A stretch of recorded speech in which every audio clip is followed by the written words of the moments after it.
माझं नाव विश्वास रमेश कर्वे. मी राहायला शनिवार पेठेमध्ये आहे. माझा व्यवसाय हा कन्स्ट्रक्शन आणि इंटेरियर डेकोरेशनचा आहे. मी गव्हर्नमेंटची जास्त कामं करतो. आणि माझं हार्डवेअरचं दुकान आहे. त्या दुकानामध्ये माझ्याकडे नेहमी खूप अशी लोकं येत असायची की या म्युच्युअल फंडमध्ये पैसे इन्व्हेस्ट करा, इकडं इन्व्हेस्ट करा. तर असं मी 98 पासून इन्व्हेस्टमेंट करतो आहे. एक कुठे 2000 रुपये, 5000 रुपये, 10,000 रुपये अशी इन्व्हेस्टमेंट करत गेलो आणि त्याचे मल्टिपल्समध्ये झाले. आमचे सगळे एकत्र झाले आणि सगळं आम्हालाही अंदाज आला की काय आहे. आणि मग सरांनी जे जे सजेस्ट केलं त्याप्रमाणे आम्ही सगळं पुन्हा पोर्टफोलिओ चेंजेस केले.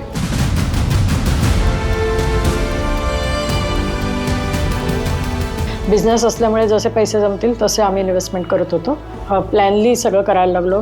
SIP सरांनी जसं गाईड केलं तसं आम्ही त्याला एक सेट झालं, एक सिस्टमॅटिक झालं. काही ज्या इन्व्हेस्टमेंट होत्या ज्या येऊ शकत नव्हत्या, आम्ही आमच्या बिझनेसमध्ये बिझी असतो त्यामुळे आम्ही सरांवर जास्त रिलाय राहतो आणि त्यांच्याप्रमाणे आम्ही हे करतो.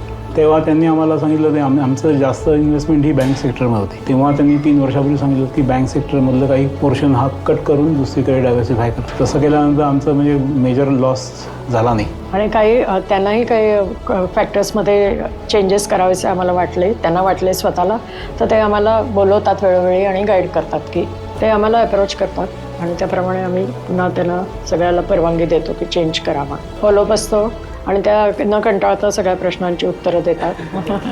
त्यांचे दरवर्षीचे फेब्रुवारीमधले जे प्रोग्राम असतात ते एकदम उत्तम असतात. वेगवेगळे बाहेरचे लोक येऊन त्यांचे जे लेक्चर्स असतात जे ओव्हरऑल कॉर्पोरेट जगात काय चाललं आहे त्याचाही आम्हाला अंदाज येतो.